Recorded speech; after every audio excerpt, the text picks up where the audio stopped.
तो दोस्तों, कल काष्ठ स्थलाकृति के बारे में हम लोग जाने थे।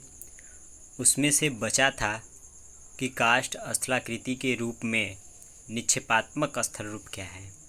निक्षेपात्मक के बारे में थोड़ा सा समझ लेते हैं।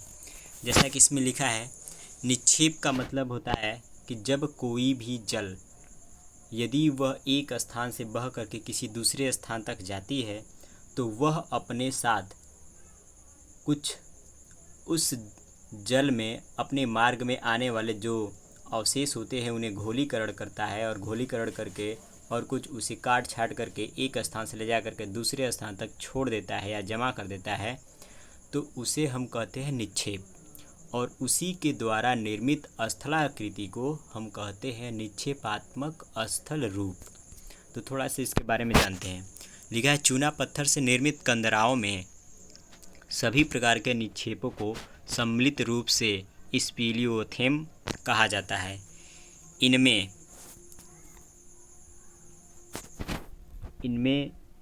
सर्वप्रमुख संघटक कैल्साइट होता है। पट्टीदार कालकेरियस निक्षेप को ट्रेवटाइन कहते हैं। कंदरा के मुख पर कंदरा के मुख पर निक्षेपित ट्रेवटाइन के कोमल निक्षेप को टूफा या काल्फ टूफा कहते हैं। शुष्क कंदराओं में टपकते जल के चूना युक्त निक्षेप से ड्रिप स्टोन कहते हैं। कंदरा की छत से लटकते स्तंभाकार ड्रिप स्टोन को स्टैलेक्टाइट तथा कंदरा के फर्श के ऊपर की ओर बढ़ते ड्रिप स्टोन के स्तंभ को स्टैग्लेमाइट कहते हैं। कंदरा की छत से सुई के आकार के लटकने वाले अनेक ड्रिप स्टोन को ड्रिप्स या कार्टेन, स्टैलेक्टाइट तथा स्टैग्लेमाइट के आसपास निर्मित ड्रिप स्टोन को क्रमशः हेलेक्टाइट तथा हेलेग्माइट और गोलाकार हेलिसाइट को ग्लोबुलाइट कहते हैं। फर्श पर रिसते जल तथा हेलेक्टाइट को निकलने वाले जल के द्वारा कंदरा की फर्श पर निक्षेप को फ्लोस्टोन कहते हैं। इसमें देखिए आया है पहला स्टैलेक्टाइट के बारे में सबसे पहले हम समझ लेते हैं चित्र के माध्यम से। जैसे कि यह आपका एक चूना युक्त शैल है और इसमें बात आया है कि जब जो जल है वो रिस करके कंदरा के छत की ऊपर से नीचे टपकता है। सपोज कि यह आपका बनी हुई यह पूरा ये ऊपर का ये छत है ये पूरा, और इस प्रकार से यह नीचे का ज़मीन है और ये बीच में आपका कंदरा बना हुआ है। अब इसमें से ऊपर से जल प्रवेश करता है और जल प्रवेश करने के बाद घोलीकरण क्रिया करता है, और घोलीकरण के दौरान वह चूना युक्त जो जल होता है यहाँ से टपकना प्रारंभ करता है। तो ये टपकते हुए आता है नीचे और नीचे इस प्रकार से जमता है। फिर कभी कभी क्या होता है कि जब चूना घोल थोड़ा गढ़ा होता है तो यह नीचे न टपक कर ये ऊपर भाग में ऐसे ये लटकता जाता है। इस प्रकार से ये लटकता जाता है। तो इस प्रकार की इस बनी आकृति को ही हम कहते हैं स्टैलेक्टाइट। और यदि जब यही चूना युक्त जो जल है यह नीचे टपकना स्टार्ट होता है, नीचे गिरता है, उसके छत से नीचे ज़मीन पर गिरता है, तो यह धीरे धीरे टपकते टपकते अर्थात जब गिरता है तो इसका जल अवशोषित हो जाता है और ये सूख करके इस प्रकार से धीरे धीरे जमते जमते इस प्रकार की आकृति का निर्माण कर लेता है। तो ऐसी बनी आकृति को हम कहते हैं स्टैग्लेमाइट। इस प्रकार की बनी आकृति को हम कहते हैं स्टैग्लेमाइट। और यदि इसमें एक शब्द आता है जिसमें बोलते हैं कंदरा पर्ल, या कह सकते हैं कि जो कंदरा की मोतियाँ होती है, तो यहाँ से जो चूना टपकता है यह चूना कंदरा के फर्श पर आकर के इस प्रकार से हमें जगह जगह दिखाई देती है। तो इस प्रकार की यह टपके हुए भाग को ही हम बोलते हैं पर्ल, अर्थात कंदरा पर्ल इसे बोलते हैं।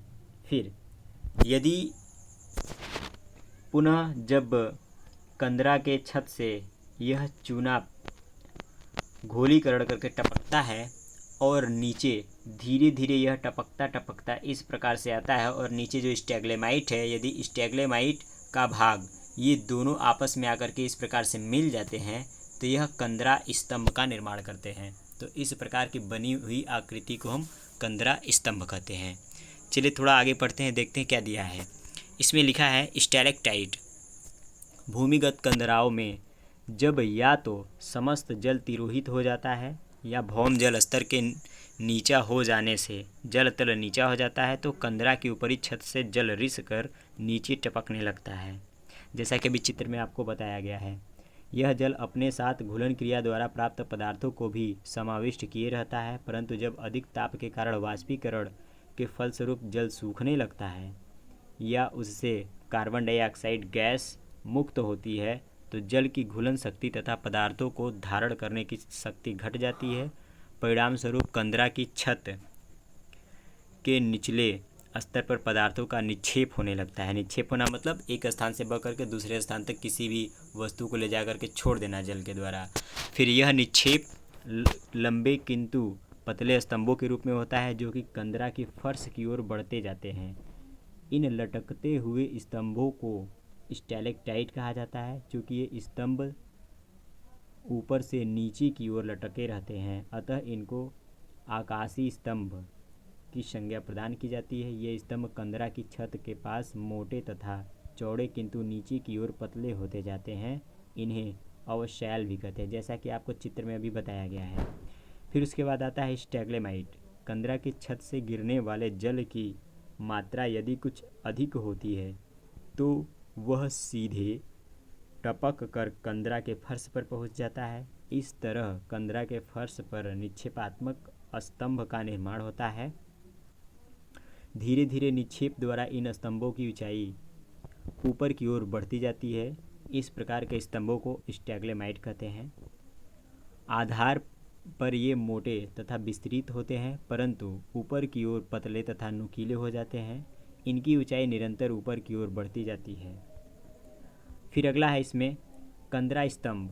कंदरा स्तंभ के बारे में जैसा कि आपको अभी एक चित्र के द्वारा बनाया गया था, कंदरा स्तंभ क्या होता है थोड़ा इसके बारे में भी पढ़ लेते हैं।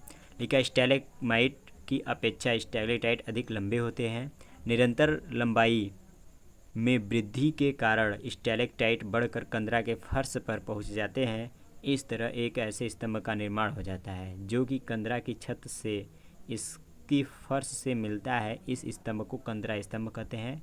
कंदरा स्तंभ का निर्माण अन्य रूपों में भी होता है। फिर यहाँ पर लिखा है स्टैलेक्टाइट तथा स्टैग्लेमाइट निरंतर बढ़ते रहते हैं तथा एक दूसरे से मिलकर एक हो जाते हैं। परिणाम स्वरूप कंदरा स्तंभ का निर्माण होता है। स्टैलेक्टाइट तथा स्टैग्लेमाइट के मिलने से कंदरा स्तंभों का निर्माण अधिक स्वाभाविक होता है। संयुक्त राज्य अमेरिका में न्यू मैक्सिको प्रांत की कार्लस्बाद कंदरा में हजारों की संख्या में कंदरा स्तंभ मिलते हैं। इस कंदरा में एक स्टैग्लेमाइट का आधार 60 मीटर तथा ऊंचाई 30 मीटर तक है। यदि स्टैग्लेमाइट अधिक मोटे होते हैं तो उनकी अपेक्षा स्टैलेक्टाइट अधिक लंबे किंतु पतले होते हैं।